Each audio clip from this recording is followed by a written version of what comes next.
Bienvenue à toutes et à tous et merci d'être au rendez-vous de ce numéro de Convainc-moi sur Eden Télévision. Nous abordons avec vous ce matin le défi, sinon les défis du jeune entrepreneur face à la cherté de la vie. L'exercice, je vous l'ai dit, sera fait par Madame Aurore Gladys Dossou-Ovo, elle est coach en entrepreneuriat. Bonjour Madame. Bonjour Monsieur le journaliste. Et bienvenue chez nous. Merci beaucoup. Merci de votre disponibilité. Alors, on parle de défi du jeune entrepreneur, mais que l'on soit jeune ou entrepreneur expérimenté ou adulte, une réalité tombe très bien sous le sens. Chaque promoteur d'entreprise et employé, bien évidemment, vivent et ressentent résolument, bien évidemment, les conséquences de cette crise russo-ukrainienne qui fait suite à la Covid-19. Eh bien, les entrepreneurs ou promoteurs à divers niveaux emploie différentes stratégies pour surmonter cette crise, à savoir licenciement, chômage technique, par endroit et bien évidemment dégraissage dans d'autres sociétés. Alors, comment est-ce que le jeune entrepreneur doit-il se comporter pour supporter cette crise et surmonter et traverser cette période de cherté de la vie? C'est la principale question que nous aurons à vous poser, Madame Aurore Gladys Dossou-Ovo. Mais avant, on va démarrer d'abord par les caractères ou les aptitudes, les réflexes que doivent développer les jeunes entrepreneurs. Oui. Dites-nous. Oui, déjà, nous voyons que c'est vrai, ce temps de difficulté fait suite à ce moment de Covid que nous avons traversé. En tout cas, le monde a traversé et on était en train de se relever tout doucement. Et voilà, les difficultés, les défis de la cherté aussi se sont présentés. Alors, lorsque nous faisons référence à un entrepreneur, les aptitudes que doivent développer un entrepreneur, nous nous rendons compte que l'entrepreneur, c'est celui-là qui est rempli d'un certain courage, qui doit développer le courage, la bravoure. Il doit être innovant et il doit être résilient, capacité à surmonter les chocs, à s'adapter des fois. Et l'entrepreneur aussi doit avoir une certaine foi en l'avenir, sinon il va vraiment déposer la clé de son entreprise un peu plus tôt. Et lorsque nous regardons la vie d'une entreprise, parce qu'avant de se lancer dans l'entrepreneuriat, enfin dans l'entreprise en général, il faut aller voir l'histoire de ceux-là qui ont été dans l'entreprise depuis des siècles passés et les étapes qu'ils ont eu à surmonter ou les cycles de vie qu'ils ont... Pour apprendre de l'expérience des aînés. Des aînés, voilà. Pour avoir un peu d'expérience sur les défis, les difficultés auxquelles les entreprises en général sont habituées. Oui, mais les réflexes que vous venez d'évoquer, tous les entrepreneurs vous diront qu'ils sont conscients quand même de ces réflexes à développer, de ces comportements. Mais ils ont pourtant, enfin, quelques-uns ont pourtant subi cette crise au point même de mettre la clé sous la porte. Oui, évidemment, parce que c'est des choses auxquelles on ne s'attend pas. Ça ne s'annonce pas. On voit ça subitement. Et puis, ces moments, nous nous rendons compte que le monde est vraiment un village planétaire. Parce que ce qui se passe très loin de nous, quand même, qui n'est même pas en Afrique, on ressent ça dans nos plages, juste au Bénin, dans le fin fond des villages. C'est difficile à comprendre, mais c'est vrai. Oui, c'est vrai. Ça veut dire que nous devons commencer par comprendre que le monde n'est qu'un. En réalité, commencer par avoir un réflexe plus humanitaire parce qu'on a l'habitude de voir notre monde à nous, dans notre coin, et on ne s'était pas rendu compte auparavant que ce qui pouvait arriver à quelqu'un quelque part pouvait vraiment avoir des répercussions. Autrement dit, il nous faut faire déjà l'effort de surmonter, quitter le mirage des frontières. Voilà. Il faut quitter vraiment le mirage des frontières et s'intéresser, avoir une entreprise plus globalisée, plus mondiale. Parce que nous le voulions ou pas, notre pain déjà, fait par nos béninois, enfin nos boulangers, était fait tout le temps, est fait tout le temps par un blé que nous ne produisons pas. Donc, ça nous amène à réfléchir au fait sur ce que nous vendons, ce que nous offrons et d'où est-ce que ces choses viennent. Et avoir ce caractère, ce cœur de remonter à toute la filière, parce que c'est vrai, ce dont nous n'avons pas... la matière première où nous ne maîtrisons pas, on a facilement le choc, on ressent plus le choc quand on ne on ne maîtrise pas les ressources là où ça vient, et puis on achète seulement à la base et puis on revend.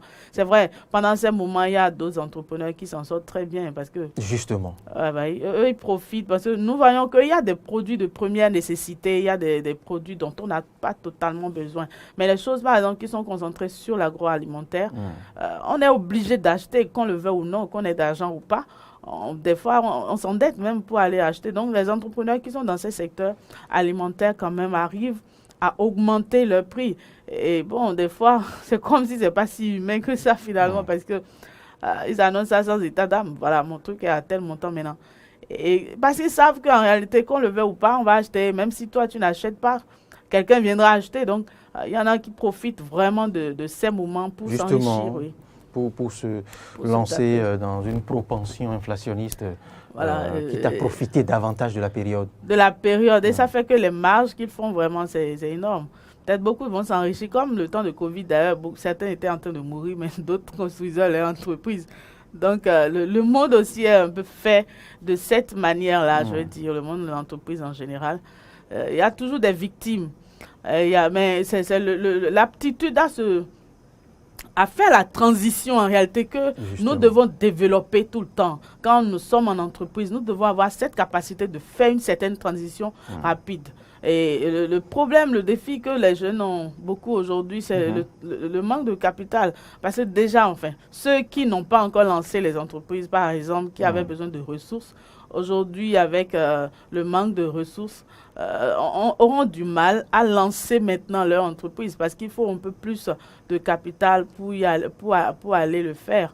Mais bon, ils sont quand même appelés à le faire parce que d'une manière ou d'une autre, l'entrepreneuriat, c'est pas l'emploi s'impose. Oui. Coach, dites-nous, on va s'adresser maintenant, on va vous inviter à vous adresser déjà, avant de poursuivre avec le cycle de vie d'une entreprise, à deux catégories de jeunes entrepreneurs. Les jeunes entrepreneurs qui subissent déjà de plein fouet cette cherté de la vie, qui croupissent plus ou moins sous le poids de cette morosité ambiante du marché. Et les jeunes qui s'apprêtent à s'y lancer, mais qui ont été quelque peu refroidis ou pas cette difficulté parce qu'ils ont vu d'autres, entre griffes, échouer dans cette période de cherté de la vie. Que leur dire? Changer de discipline ou ne pas s'y lancer ou comment s'apprêter maintenant, se préparer pour s'y lancer? Je veux dire, l'entrepreneuriat en général, c'est un appel en réalité. Les difficultés n'arrêtent pas quelqu'un qui a un désir d'apporter quelque chose. Parce que déjà, quand on voit déjà l'entrepreneuriat, c'est la capacité d'apporter une certaine solution à un problème qui existe. Donc, l'entrepreneur, c'est celui qui veut apporter une solution. Donc, c'est lorsqu'il y a en fait des problèmes que l'entrepreneur, normalement, doit identifier les opportunités, que ce soit un entrepreneur qui est en train de démarrer ou un entrepreneur qui est déjà là. Donc, il y a déjà ce caractère qui doit être commun aux deux. Les problèmes doivent générer des solutions et ces solutions, on doit se positionner pour pouvoir les apporter d'une manière ou d'une autre. Donc, les entrepreneurs jeunes qui sont en train de réfléchir à comment faire... Là, vous raisonnez, je vous laisserai finir tout à l'heure, là, vous raisonnez un peu comme un autre spécialiste des questions d'entrepreneuriat qui pense que la Covid était une opportunité, devrait être une opportunité pour les entrepreneurs du monde entier. Oui, la Covid a été une opportunité pour les uns. Par exemple, les soudeurs ont fait tellement de barres pour laver les mains. Et les plastiques, ça ne se faisait pas avant. Mais du coup, bon, ils ont fait. Les vendeurs de gel nous ont tellement servi de gel. Donc, ce qui m'a Ça n'a pas été le cas pour tout autre entrepreneur. Non, ça n'a pas été le cas. Mais c'est le changement de mindset qui les a amenés à ce niveau. J'ai vu, par exemple, une entreprise qui m'a sidéré, par exemple, ceux qui ont fabriqué des vaccins. Il y en a qui faisaient des pommades plutôt avant, mais qui subitement ont commencé par fabriquer des vaccins. Donc, c'était une transition qu'ils ont réussi à faire. C'est-à-dire, c'est notre manière de nous plaindre en réalité qui est le problème majeur. Parce que quand une difficulté survient, on ne commence pas plutôt se plaindre, on commence pas à chercher un bouc émissaire. C'est à cause de ceci. Et ça agit beaucoup sur la capacité de se lancer, soit pour celui-là qui est au démarrage et pour celui-là qui est existant, on commence pas à dire, bon, c'est certainement telle personne, non, c'est tel gouvernement, ou c'est tel... Et ça ralentit en réalité l'élan, et ça empêche d'innover, ça empêche d'être créatif et de se dire, non, voilà, nous avions l'habitude de faire les choses de telle manière, mais aujourd'hui, voilà, cette chose, nous pouvons encore y arriver. Voilà. Et c'est ce pourquoi je vous invitais tout à l'heure à vous adresser à deux catégories de jeunes entrepreneurs. Enfin, l'entrepreneur qui est déjà face à cette difficulté, qui vit déjà cette difficulté, et ces entrepreneurs qui s'apprêtent à s'y lancer, à démarrer peut-être un petit projet, une petite entreprise, une petite boutique, lancer une petite boutique, et qui se posent des questions. Parce que qui ont vu d'autres quand même, qui ont, comme vous le dites, qui ont développé une capacité, qui ont le capital, mais quand même qui connaissent cette difficulté. Là, il y a plus de questions à se poser. C'est pourquoi je vous demandais tout à l'heure s'il faille leur dire de changer de discipline, comme l'exemple de cette firme pharmaceutique cette firme qui par le passé faisait dans tout autre produit, mais qui rapidement a commencé à proposer des vaccins anti-Covid. Oui, ceux qui sont au démarrage, ce que je vais leur proposer déjà, c'est de revoir leur plan, leur projet d'entreprise, ce qu'ils veulent proposer. Si par exemple c'est dans l'agro, aujourd'hui par exemple la remarque, parce qu'on parle de la remarque pour se lancer dans l'entreprise. La remarque, c'est que l'agroalimentaire, ça passe. Ceux qui produisent d'une manière qu'aujourd'hui on est en train de voir les essais pour l'insérer dans le pain. Donc, c'est d'aller vers un peu l'agriculture, peut-être la transformation de nos produits, ou bien de se lancer dans la production de ce qui peut se faire déjà ici. Parce que les services sont du mal. Quitte à moins dépendre des produits de l'extérieur. Et de pouvoir quand même se proposer davantage à ceux qui sont déjà dans l'entourage, c'est de revoir leur programme, ce qu'ils vendent, leurs services et tout le reste.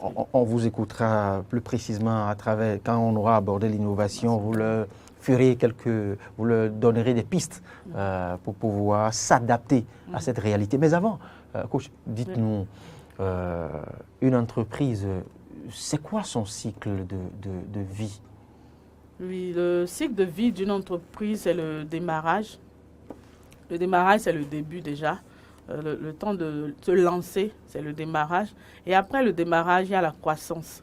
Donc, lorsqu'on démarre, il y a un temps où on doit se développer, s'installer sur le terrain, voilà, montrer que voilà, nous sommes là, voilà, nous faisons tel service.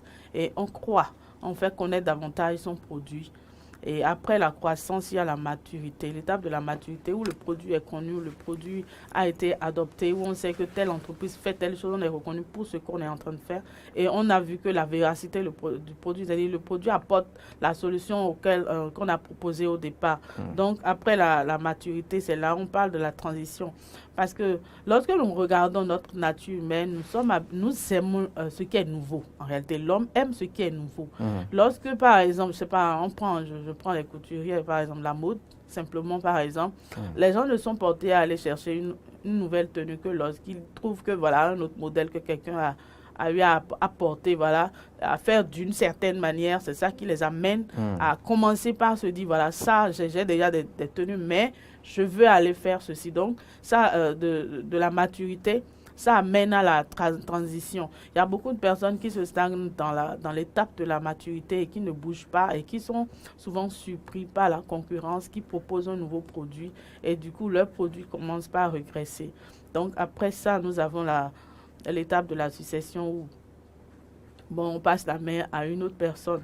Donc, généralement, lorsque nous voyons l'étape de la maturité, à un moment donné, quand la transition n'est pas faite, l'entreprise commence par chuter carrément parce que le produit, il y a souvent des concurrents, parce que quand tu lances une entreprise, il y a un concurrent qui a vu déjà ce que tu fais et puis qui propose une solution meilleure déjà. Donc, lorsqu'on n'est pas en train de bouger vers une transition, vers une proposition d'une nouvelle produit ou bien d'un dérivé ou d'une autre chose, d'un autre produit, en réalité, les concurrents rattrapent et dépassent. Et ça fait que le seul produit qui était sur le marché commence par dégraisser. Nous voyons le cas des Kodak, par exemple, qui existait, mais qui subitement, nos portables peuvent prendre des photos réellement maintenant. Et puis bon, ceux qui n'avaient que l'appareil photo, à un moment donné, les pellicules sont parties et ces entreprises ont été fermées parce qu'ils ont tenu, ils n'ont pas bougé, ils n'ont pas fait une certaine transition. Ils n'ont pas su s'adapter à l'évolution. À l'évolution. Ils n'ont pas fait des recherches en réalité, en réflexion. Donc l'entrepreneur, en réalité, c'est celui qui réfléchit tout le temps, en réalité. Que sera demain? Qu'est-ce que je peux apporter demain? Ce que je fais, c'est vrai, ça satisfait. Que dois-je proposer de neuf? Oui, que dois-je proposer de neuf? Parce que l'homme aime ce qui est nouveau et l'homme s'attache à ce qui est nouveau. Oui. Oui. Coach, parlant de ces différentes étapes, de ce cycle, vous suivant décliner ce cycle, y a-t-il une étape ou un niveau où l'entreprise est encline à mieux supporter ou à moins supporter les difficultés?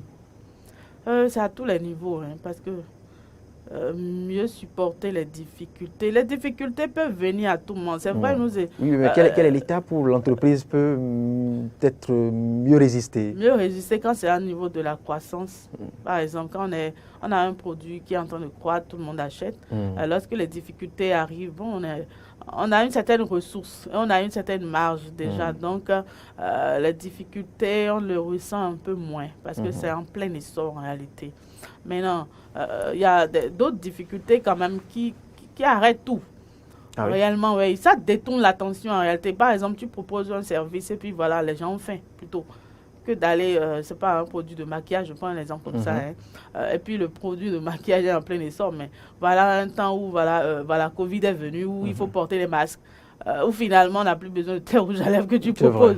Ça devient compliqué parce que la personne sous son masque n'a plus besoin de faire tout ça là. Donc le produit pouvait être en plein essor, mais la réalité du moment fait que on tourne les regards vers ce qui est là, vers le problème qui se pose avant de revoir maintenant voilà qu'est-ce que tu disais. Donc ça fait des baisses parce que quand il n'y a pas un chiffre au quotidien, ça commence pas à décroître parce qu'on dépense et puis voilà, on s'en va vers la banqueroute. Donc en tout cas, c'est à tout moment l'entrepreneur doit s'apprêter à quelque chose.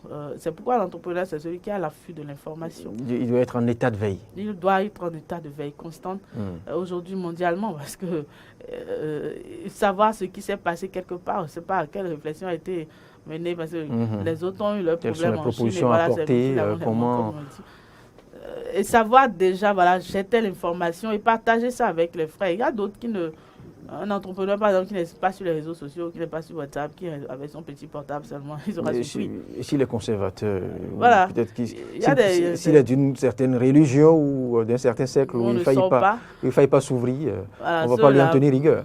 Bon, il risque de mourir aussi dans son univers, sans que personne ne s'en rende compte. Parce que aujourd'hui, en fait, on est poussé à aller de l'avant, en fait.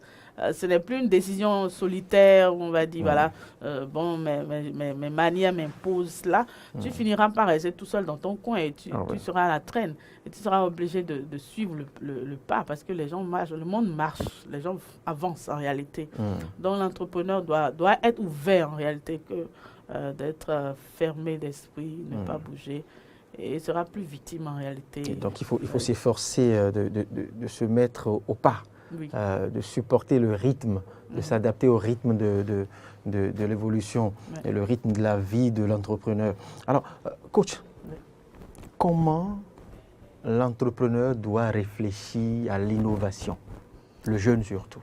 Oui, le jeune doit réfléchir à l'innovation. Le jeune doit être innovant, il doit savoir apporter une nouvelle solution, déjà en voyant ce qui est proposé ailleurs, qui n'est pas encore adapté chez soi. Ça part déjà de là-bas. Parce que ce qui est fait quelque part, si on a l'information, on peut commencer par innover, par faire un certain recopiage déjà chez soi et partir à une certaine, à ajouter une certaine valeur ou transformer ou modifier pour s'inspirer. C'est pourquoi il faut avoir des mentors en entreprise.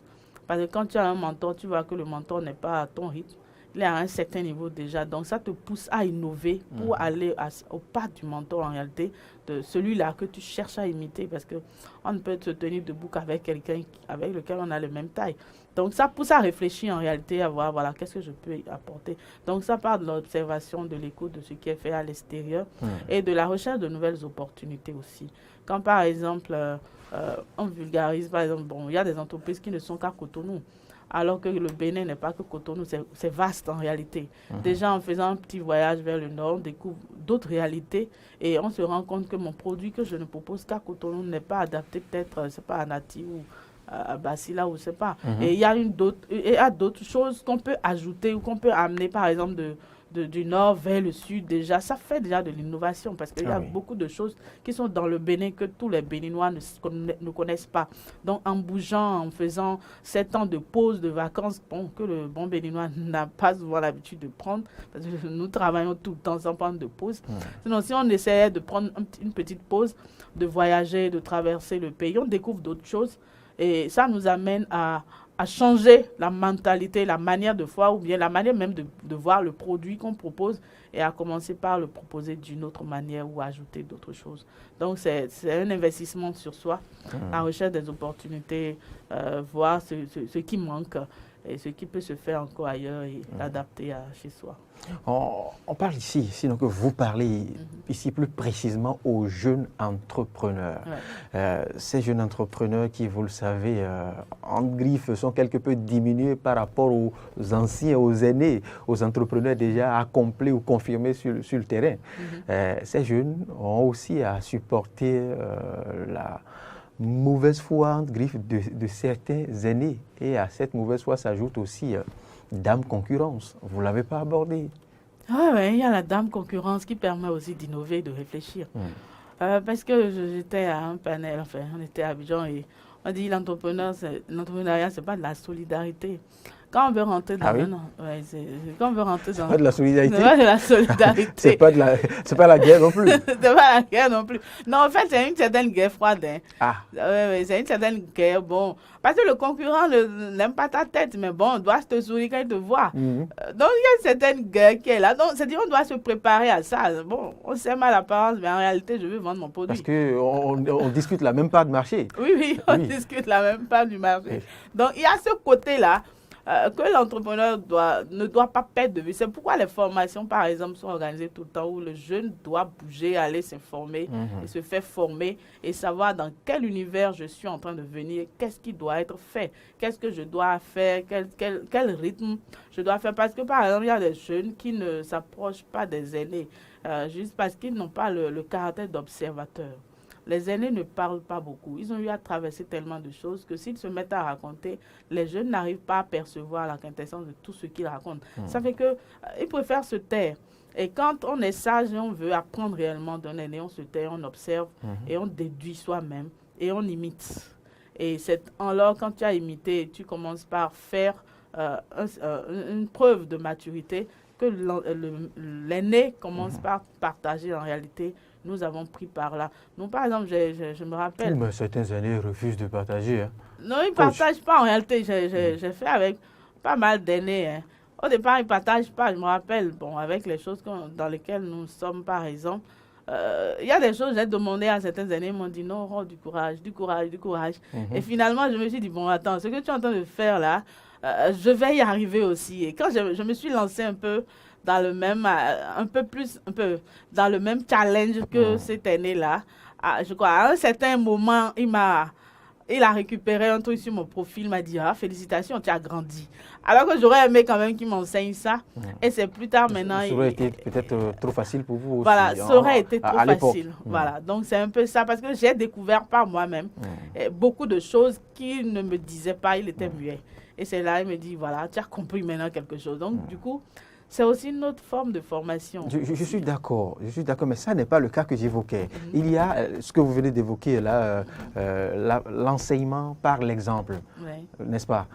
Je suis d'accord pour ce principe. Mais il y en a qui ne veulent pas enseigner par l'exemple. Ils le cachent à la jeune génération. Oui, bon, c'est le monde de l'entreprise aussi. Hein. Ah oui? Oui, parce que... si la jeune génération est trop bavarde, c'est pas évident que quelqu'un aîné qui te voit, parce qu'on parle de l'entreprise, la finalité c'est la succession. Aussi longtemps qu'il n'a pas encore réussi ce moment de succession, il y a une certaine crainte parce que Déjà, je me suis rappelé, pour certains, par exemple, je parlais d'autres auprès de certains, enfin. Et puis ils m'ont dit, non, non, non, laisse celui-là, il est déjà à terre. Et j'étais indignée. Je me suis dit, mais pourquoi il parle de l'autre de cette manière-là? Et c'est là que je me suis rendu compte que c'est le pourquoi les gens n'aiment pas parler de... Parce que c'est comme ils ne savent pas qui tu es et qu'est-ce que tu veux faire de l'information que tu es venu chercher. Peut-être c'est pour le dénigrer, peut-être c'est pour le déclasser ou pour dire voilà, voilà, il a souffert un peu trop, ses entreprises sont déjà aussi en bas et il se prend peut-être... l'information aujourd'hui c'est compliqué quoi. C'est compliqué, on ne sait pas à qui l'apprécier. C'est lorsqu'on démontre peut-être le caractère de confiance. Voilà, parce que c'est important. Dans la recherche d'une information, si la confiance n'est pas notée par l'aîné, ce n'est pas évident qu'il s'ouvre. Même pas ouvrir son entreprise ou bien parler de ce qu'il fait, de comment il fait. Et aussi, il y a la concurrence, effectivement, parce que le fait que les entreprises ne sont pas dans une certaine franchise fait que, bon, l'aîné peut ouvrir son entreprise et puis, du coup, tu détournes ses clients. Il y a ce phénomène c'est vrai, bizarre aussi. j'évoquais la mauvaise foi des aînés, mais ça, il faut le dire aussi. Ouais. Il y a cette mauvaise foi que développent certains jeunes. Je vous donne l'exemple ce que nous apprenons communément, les apprentis, dans un salon de coiffure, hommes bien évidemment, qui, après vous avoir servi, demandent à prendre votre numéro. Bon, jusque-là... Il n'y a pas de souci. Tu lui donnes le numéro, le garçon vous appelle après, vous fait comprendre que voilà, en fait, à tout moment, vous pouvez me faire signe. Vous n'avez même plus besoin de vous déplacer pour ici. Je viens vous le faire à la maison. À moins de coûts. Vous voyez, c'est vrai, on dira qu'il a peut-être le sens des affaires, mais c'est une mauvaise foi selon moi. Oui, parce que là, il a commencé à détourner les clients du patron. Ouais. Et ça peut rendre aussi réticent quelques aînés. Beaucoup de personnes, oui. Il y a ce phénomène-là aussi qu'on n'a pas appris, c'est pas dans notre société, le truc de travail en réseau. Je me rappelle, j'ai rencontré un Français qui m'a amené dans une grosse société et qui m'avait mis comme représentant de sa structure au Bénin. J'étais tellement pressée quand la grande société me dit amenez vos documents. Je voulais lui amener, je lui ai dit, mais écoute monsieur, il faut qu'on amène rapidement les documents. Il m'a dit non, on ne fait pas comme ça. Ici, c'est quelqu'un qui nous a recommandé et sur le territoire bénin, il est first. Donc, nous, on parle de lui ici et si lui gagne le truc, nous, on vient après. Et il a mis en réseau au moins 4 entreprises de cette manière-là. Ça fait qu'on se suivait, nous, les 4, et on bloquait un certain truc là. Donc, j'ai appris qu'en réalité, c'est vrai, on a un certain ego à aller parler de soi, à s'afficher. Alors que quand on est seul à faire des conneries comme ça, on chute aussi facilement. C'est vrai. Parce que personne ne te protège au moment où tu vas risquer. Et les mêmes personnes que tu as eu à détourner vont te dénigrer à un moment donné et parler mal de toi auprès d'autres clients et finalement tu te retrouveras tout seul.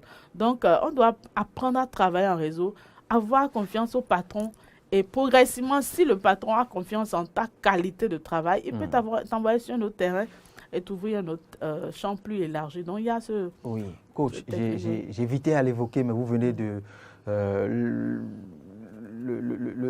l'évoquer à ma place, le concept des réseaux, qui reste pour moi, je dirais, une épée à double tranchant, parce que je me dis, les réseaux, comme vous venez de l'évoquer, l'expliquer, supportent, oui, on se soutient mutuellement. Mais il n'y a que je ne sais pas, que le réseautage détruit les plus faibles complètement pour ce qui se vit sur le terrain.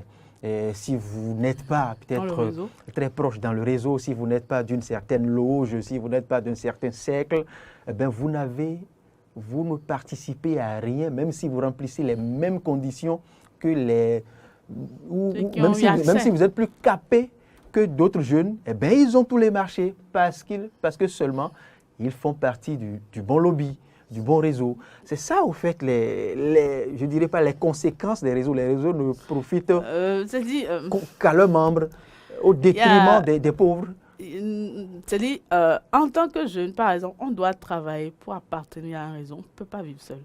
Oui. Parce qu'en réalité... Et par là aussi, il y a les réseaux les plus puissants et les petits réseaux. Il faut avoir en même temps les petits réseaux et les grands réseaux.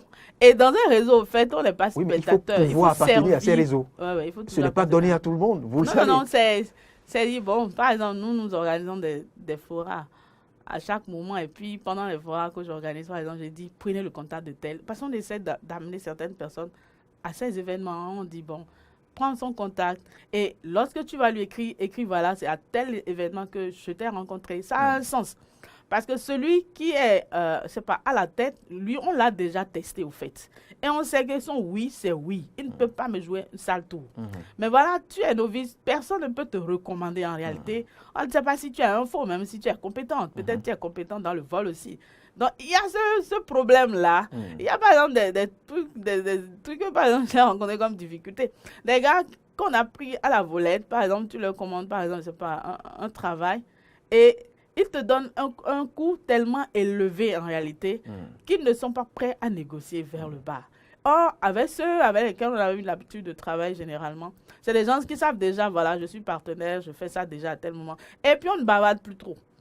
On ne bavarde plus trop, on sait que bon, c'est comme ça, quoi.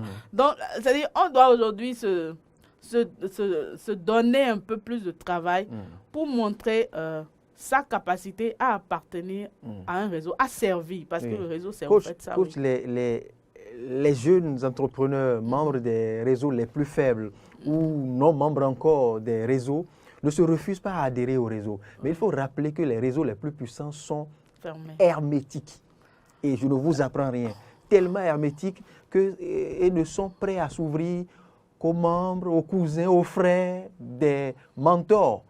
Ça fait que le réseau reste fermé sur lui-même. Oui. C'est-à-dire aujourd'hui, bon, moi je vois... Je me refuse ici d'en citer. Je vois les failles. Vous en connaissez. Aujourd'hui sur Facebook et LinkedIn. Moi, pour intégrer les grands réseaux, par exemple, j'essaie de me faire ami avec des gens sur Facebook. Parce qu'aujourd'hui, sur LinkedIn, il y a une chose. Tu mets ton profil, par exemple, ou bien sur les réseaux, les réseaux sociaux, je veux dire, tu mets ton profil et tu mets tout ce que tu fais. Et toi-même, tu fais ton branding personnel. Quand tu as l'accès d'inviter une personne, invitation sur un réseau social, la personne te connaît non pas par rapport à quelqu'un, mais par rapport à ce que tu es en train de présenter. Et progressivement, tu le connais lui. Quand tu le connais lui, il te mettra en contact avec qui. Pour avoir certains contacts fermés au Bénin, j'ai dû appeler des amis à Paris. Ils m'ont balancé ici. Vous imaginez voilà tout vient confirmer ce que je disais. Mais, vous êtes au pays. Oui. Vous êtes au pays. Mais pour vous ouvrir des portes ici, vous avez dû remonter à Paris. Alors, oui, c'est la capacité à servir. Coach, on va faire une autre émission ou une série d'émissions spéciales sur le réseautage, les coulisses des réseautages. Ce n'est pas si mauvais, c'est très bon d'ailleurs, les réseautages, les différents réseaux qui existent. Mais maintenant, comment faciliter, comment assouplir un peu l'adoption au réseau, l'adhésion au réseau aux plus jeunes, aux plus faibles, pour ne pas dire en termes honnêtes, aux plus pauvres, parce que les réseaux appartiennent aux plus riches, vous le savez. Je vous apprends rien. Coach, votre mot de la fin. Voilà, mon mot de fin, oui, c'est vrai, les choses sont chères, il y a la cherté de la vie maintenant en réalité. Et je veux quand même exhorter chacun de nous à un peu plus de résilience. Nous sommes des hommes, nous avons quitté loin, nous avons traversé beaucoup de choses auparavant et nous ne sommes pas morts. Donc certainement, ces moments nous veulent développer certaines capacités en nous pour que nous puissions découvrir en nous-mêmes ce dont nous sommes encore capables. Donc, je veux encourager chacun à renouveler sa foi, à renouveler sa confiance, parce qu'au-delà de tout, Dieu aussi nous soutient dans cette histoire-là. Et nous allons y arriver certainement. Innovons, réfléchissons, apportons des solutions.